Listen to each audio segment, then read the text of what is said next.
প্রিয় বন্ধুরা আমার, আজ থেকে শুরু হচ্ছে আমার এক অন্যরকম ভ্রমণের গল্প। আমি সাধারণত দীর্ঘমেয়াদী প্রোগ্রাম করে কোথাও ভ্রমণ করতে খুব বেশি পছন্দ করি না। এর একমাত্র কারণ হলো যে দীর্ঘমেয়াদী ভ্রমণ প্রোগ্রামে অনেক জটিলতা সৃষ্টি হয়। সময় সুযোগ সব কিছু একই সঙ্গে মেলে না, এবং এই না মেলার কারণে যেটি হয় সেটি হলো প্রোগ্রামটি শেষ পর্যন্ত আর সফল হয় না। স্বল্প সময়ের এই দীর্ঘ ভ্রমণে আমি ঘুরেছি মাধবকুণ্ড জলপ্রপাত, বীরশ্রেষ্ঠ শহীদ সিপাহী হামিদুর রহমানের স্মরণসৌধ, চাতলা বর্ডার, পাত্রখোলা, ডানকান এবং ইস্পাহানি চা বাগান, ইস্পাহানি চা কারখানা এবং পাহাড়ের উপরে তাদের পরিচালক মণ্ডলীর বাংলো, হাকালুকি হাওড়ও আরও অনেক কিছু। এ হলো রাজশাহী শহরের কেন্দ্রবিন্দু, যেখান থেকে একদিকে স্টেশন, একদিকে রেলগেট, নওগাঁ রোড। আমি যেদিক থেকে আসলাম সেটা চাঁপাইনবাবগঞ্জ রোড, এবং আমার ডান দিকে নিউ মার্কেট রোড।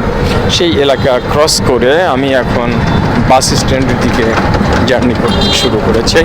জানি না রাস্তায় কি পরিস্থিতি থাকবে, কোন পরিস্থিতির আলোকে আমি নিরাপদে সেখানে গিয়ে পৌঁছতে পারবো কিছুই জানি না। অজানার উদ্দেশ্যে ঝাঁপ দেওয়ার মতো আমি রাস্তায় নেমে পড়েছি। আসলে রাস্তা আমার ভালো লাগে, বৈচিত্র্যতা আমার ভালো লাগে, পরিবর্তন আমার ভালো লাগে। আমি ভ্রমণ পিয়াসী মানুষ, ভ্রমণে আনন্দ খুঁজে পাই, তাই তো এই অজানার উদ্দেশ্যে ঝাঁপ। আমার এবারের সফর ছিল খুব সংক্ষিপ্ত সময়ের, এবং সিদ্ধান্তটিও নিয়েছিলাম খুব অল্প সময়ের মধ্যে, এবং সেই জন্য এনআর ট্রাভেলসের শ্যামলীতে আমি রাজশাহী টু সিলেটের একটি টিকিট করেছিলাম, যার মূল্য পড়েছিল 1200 টাকা, যেটি এখান থেকে সন্ধ্যে 7:30টায় এবং সকালের দিকে গিয়ে সিলেটে পৌঁছে। তো যাই হোক, আমাকে সিলেটে যেতে হয়নি। আমি টিকিট করে গাড়িতে উঠেছিলাম, এবং প্রায় সারা রাতে জার্নি শেষে সকালের দিকে আমি শায়েস্তাগঞ্জ নামক একটি স্থানে নেমে পড়েছিলাম। আমি ম্যাপ দেখে আশ্বস্ত হয়েছিলাম যে এখান থেকে শ্রীমঙ্গল খুব কাছে হবে, এবং সত্যি তাই একটি বাস পেয়েছিলাম, এবং সেই বাসটি ধরেই আমি শ্রীমঙ্গলের উদ্দেশ্যে রওনা দিয়েছিলাম।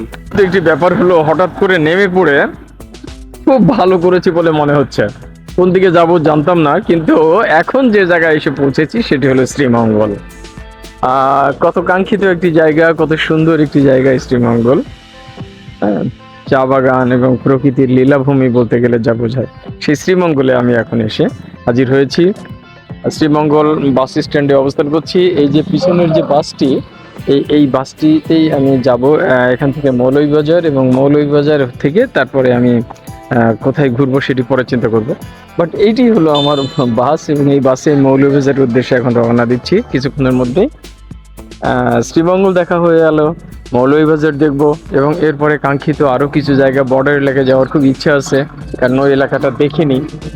সব মিলিয়ে আমার কাছে ভালো লাগছে। আমি একেবারেই হতাশ নই। একটু বৃষ্টি ভাব, তাতেও কিছু মনে হচ্ছে না, কারণ বৃষ্টি হতেই পারে, বৃষ্টির মধ্যেই থাকবো।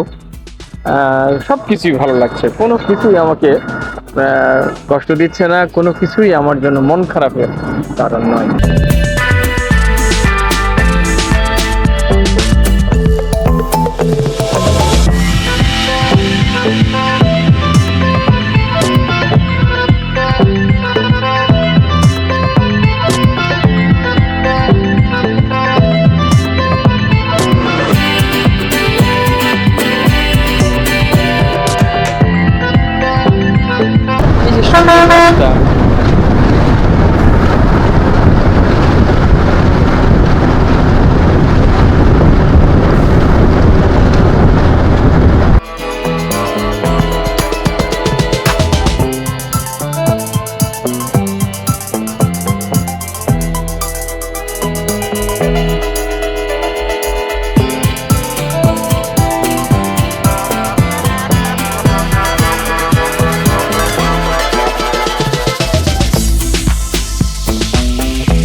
সুপ্রভাত বন্ধুরা, ঘুম ঘুম চোখ নিয়ে আবারও চোখ মেললাম।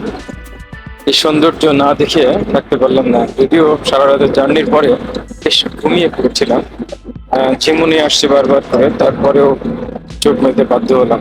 এই সৌন্দর্য কি কোনোভাবেই অবহেলা করা যায়? চারিদিকে ছোট ছোট টিলা, টিলার উপরে গাছপালা, সবুজ গাছপালা এবং কিছুটা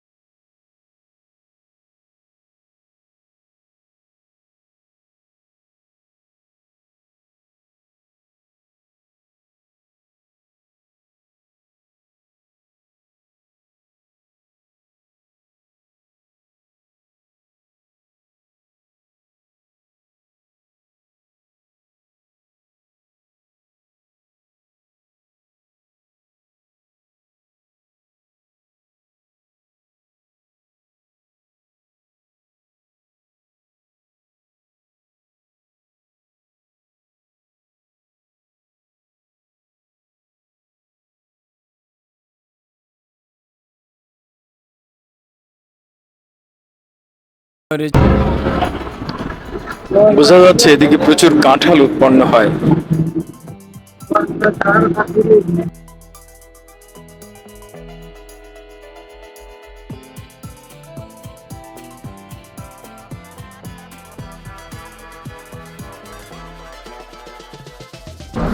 একটু আগে আমি যে ব্রাহ্মণ বাজার এলাকাটা ছেড়ে আসলাম, সেই ব্রাহ্মণ বাজার থেকেই কিন্তু শ্রীমঙ্গল হয়ে, শমশেরনগর শ্রীমঙ্গল হয়ে ঢাকা যাওয়া যায়। রাস্তাটাও বেশ ভালোই মনে হলো। অথচ আমি শ্রীমঙ্গলে এসে বেশ কিছু লোককে জিজ্ঞেস করেছি যে মৌলভীবাজার না গিয়ে এখান থেকে আমি কুড়াউড়ার দিকে যেতে পারি কিনা। সবাই এক বাক্যে বলেছে, না না, এখান থেকে যাওয়া যায় না, আপনাকে মৌলভীবাজার হয়েই যেতে হবে। অথচ আমি এখানে এসে ঠিকই সেই রাস্তাটি পেলাম। আমার কমন সেন্স বলছিল অবশ্যই রাস্তা থাকবে। চলতে চলতে বিচিত্র সব অভিজ্ঞতা হয় মানুষের। আমার এমনি একটা অভিজ্ঞতা এই কিছুক্ষণ আগেও হয়েছে। সেটি হলো, এই এলাকায় যে মহিষগুলো আছে, যেগুলা দিয়ে লাঙল বওয়া হচ্ছে, একটা মহিষ দিয়ে লাঙল বওয়া হচ্ছে, এবং সেই মহিষগুলো ধূসর রঙের, কিছুটা সাদার কাছাকাছি। সাদা ঠিক নয় আসলে, এগুলো ধূসর টাইপের, একেবারে কালচে ধূসর না, সাদাটে ধূসর। এবং শিংগুলো একদম সোজা সোজা গরুর মতো। ভিন্ন কোনো জাতের মহিষ সম্ভবত এগুলো। এটিও একটি বিরাট অভিজ্ঞতা, কারণ আমাদের এলাকায়, অর্থাৎ রাজশাহী, নাটোর ওই এলাকায় যে মহিষগুলো দেখতে পাওয়া যায় সেগুলো কালো মিসমিসে রঙের, এবং শিংগুলো হয় সবসময় পাকা। আমাদের মহিষগুলোর সঙ্গে আফ্রিকান মহিষের খুব মিল আছে, কিন্তু আমাদের মহিষগুলা যেহেতু গৃহপালিত তাই অতটা হিংস্র নয়, বাট আফ্রিকান মহিষগুলা সেই তুলনায় অনেক বেশি হিংস্র।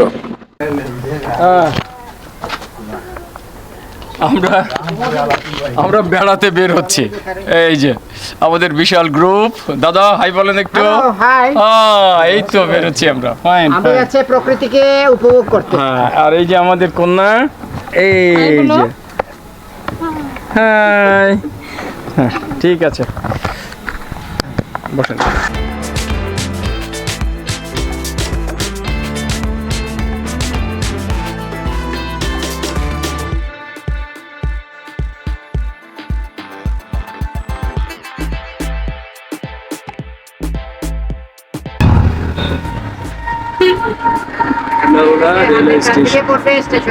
হ্যাঁ, এই তো দেখলাম।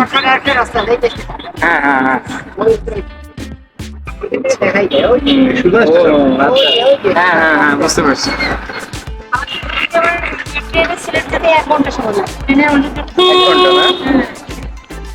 আমার ধারণা ছিল যে অনেক কম হবে।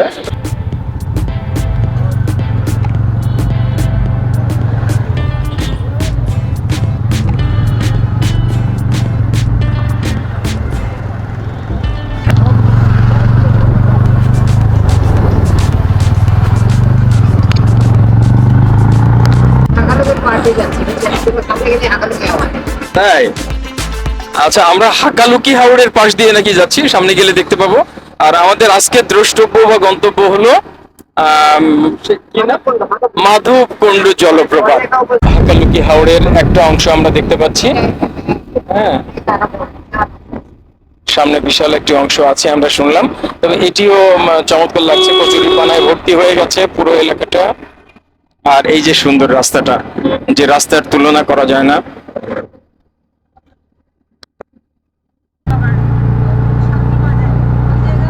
সব সব সুন্দর, আসলে যার কাছে সুন্দর লাগে তার কাছে সবকিছুই ভালো লাগে, এটা হলো ব্যাপার।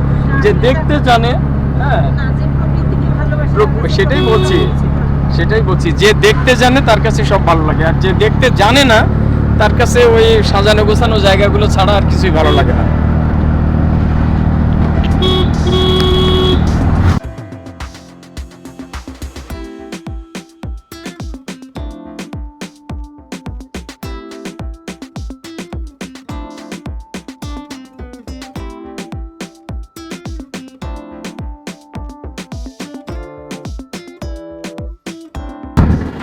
আমাদের মামুনি কি করে? হ্যাঁ, কথা বলো, এটা নাও। হ্যাঁ, নাও নাও, কথা বলো, নাও। আমাদের মামুনি লজ্জা পাচ্ছে, আমরা কেউ লজ্জা পাচ্ছি না। ওয়ান্ডারফুল।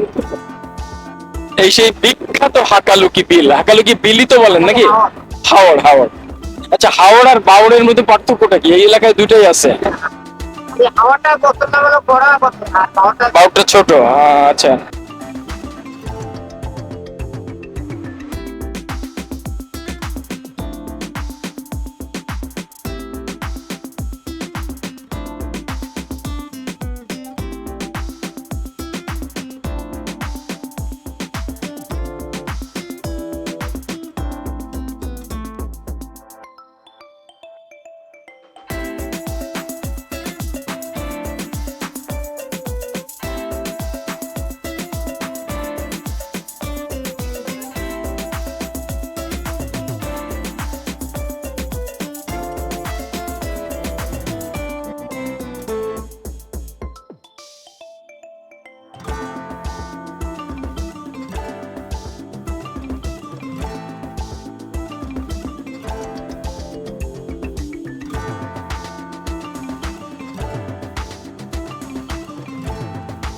আচ্ছা, আপনাকে বলে রাখি, এই যে সংযোগ সড়ক হচ্ছে, আগে যে এখানে ছিল কিন্তু ট্রেন লাইন ছিল। আচ্ছা। এক সময় করিমগঞ্জ আছে, হ্যাঁ হ্যাঁ হ্যাঁ। এই ভারতের করিমগঞ্জ হ্যাঁ। থেকে শুরু হয়, ঢাকা থেকে, আখাউড়া থেকে একদম হ্যাঁ। পর্যন্ত ট্রেন চলাচল। আচ্ছা, এটা নিয়ে বলেন। আচ্ছা, তো এখন যেটা হচ্ছে, এখন আবার ভারত সরকারের অর্থায়নে হ্যাঁ। এই রাস্তাটা পুনরায় সংস্কার হচ্ছে, এবং এইটা?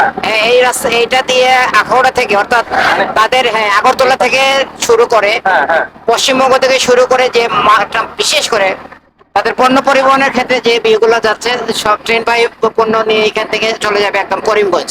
আচ্ছা। করিমগঞ্জ থেকে সেখান থেকে আবার সেটা করিমগঞ্জ হয়ে আবার এই ত্রিপুরার রাজ্যের বিভিন্ন জায়গায় সে চলে আসবে। বাহ, বাহ। তো এখানে পুরো অর্থায়নটা করছে ভারত সরকার। ভারত সরকার। একসময় এটা পুরো সচল একটা লাইন ছিল, আমরা একসময় ট্রেনে এখান থেকে শাহবাজপুর, বড়লেখা বা দক্ষিণ বা মাধবকুণ্ড যেখানেই যেতাম, আমরা ট্রেনে করে যেতাম। একসময় এত সড়ক ব্যবস্থার এত উন্নতি হয়নি, কিন্তু বর্তমানে এই সড়ক ব্যবস্থার কারণে এই ট্রেন লাইনটা আসলে হয়ে যায়, সরকারের আর্থিক অনেক লোকসানের কারণে সেটা বন্ধ করে দিতে বাধ্য হয়। বর্তমানে ভারত সরকারের অর্থায়নে সেটা আবার চলছে। এখন কি সেটা রেল লাইন হচ্ছে? এখন রেল লাইন হচ্ছে। বাহ। এই লাইনটা যাবে একদম করিমগঞ্জ পর্যন্ত, ভারতের শিলচর পর্যন্ত চলে যাবে। শিলচর পর্যন্ত চলে যাবে। করিমগঞ্জ হয়ে শিলচর করিমগঞ্জ যাবে। গেলেই তো তারা তাদের লাইন থেকে হ্যাঁ, শিলচর, হ্যাঁ, ওইখান থেকে হ্যাঁ। কনভার্ট হয়ে Right, চলে right. যাবে।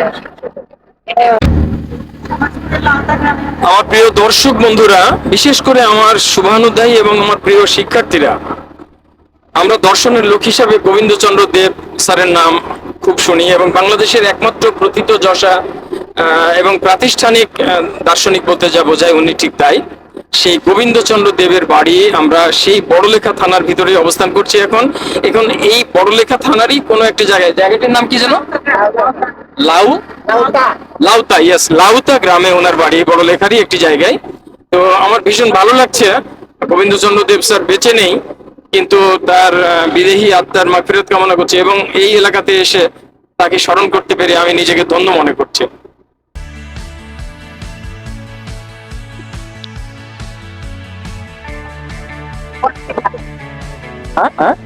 নালা,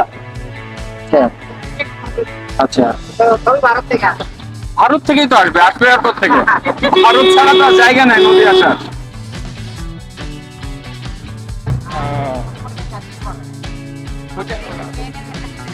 হ্যাঁ হ্যাঁ হ্যাঁ হ্যাঁ হ্যাঁ, পাশাপাশি ট্রেন আছে এখানে, এটা একটা বড় সুবিধা হয়েছে। জুড়ি না?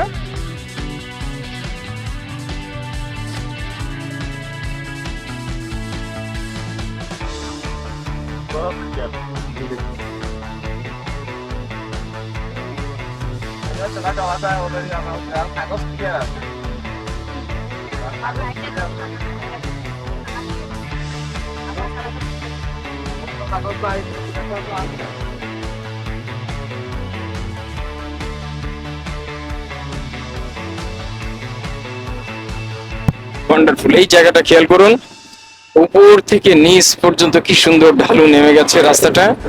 ক্যামেরায় সব আসে না, আসলে আমাদের চোখ যা দেখে ক্যামেরায় তা দেখে না।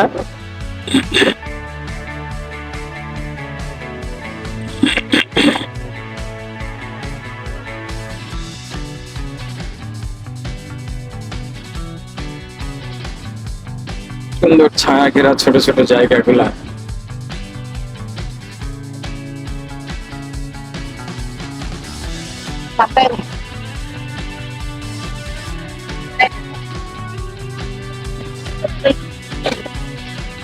অপূর্ব ছায়া ঘেরা এই জায়গাটা। আমি কিভাবে যে বর্ণনা করবো মাঝে মাঝে বুঝতে পারছি না। এইখানে না? আচ্ছা, আমরা এখানে মনে হয় একটু থামবো। পাচ্ছি আমরা সামনে। আচ্ছা, এই গাছগুলো বড় হবে না? মোটা মোটা হয়।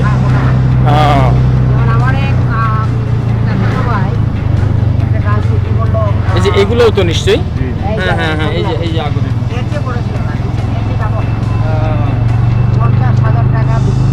আচ্ছা, মাত্র।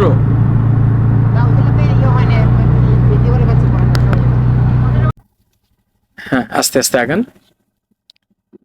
মাধবকুণ্ড ঝর্ণায় যাওয়ার পথে এই সুন্দর টিলা এবং এই যে চা বাগান, পাথারিয়া চা বাগান, এটি আমরা শেড ট্রি গুলো দেখতে পাচ্ছি। আর এই যে নয়নাভিরাম দৃশ্য, সবুজ এবং সুন্দর মিসমিসে কালো রাস্তা। দাদাকে কি যেন আমি একটু বলতে চাচ্ছিলাম, কথাটা হারাই ফেলেছি, ভুলে গেছি আর কি টোটালি।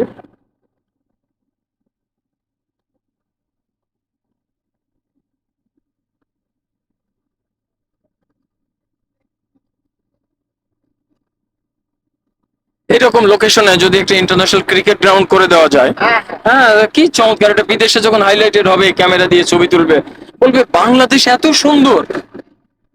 ও আমার দেশের মাটি, তোমার পরে ঠেকাই মাথা। ও আমার দেশের মাটি, তোমার পরে ঠেকাই মাথা। তোমাতে বিশ্বময়ী, তোমাতে বিশ্ব মায়ের আঁচল পাতা। ও আমার দেশের মাটি, তোমার পরে ঠেকাই মাথা।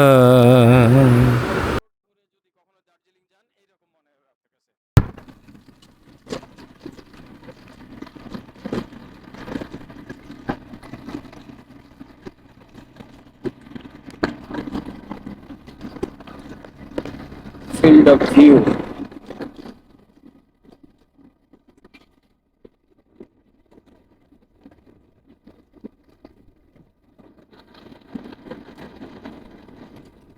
কোথাও আমার হারিয়ে যাবার নেই মানা, মনে মনে গানের সুরে মেলে দিলে মেইডানা, মনে মনে।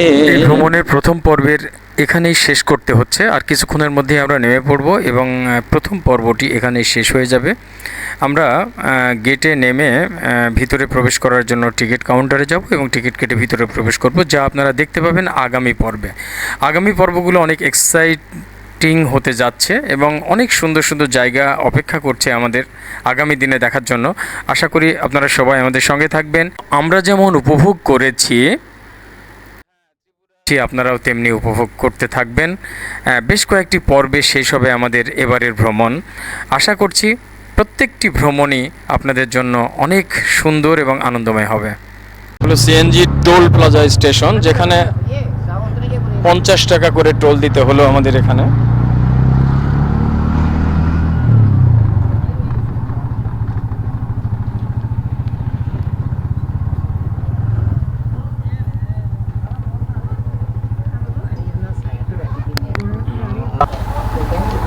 বন বিভাগ, মাধবকুণ্ড ইকো পার্ক, এদিক দিয়ে ঢুকতে হবে আমাদের সেই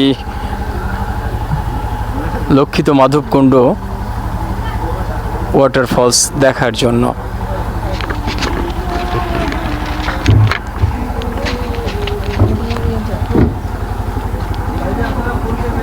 কেমন লাগছে আম্মু?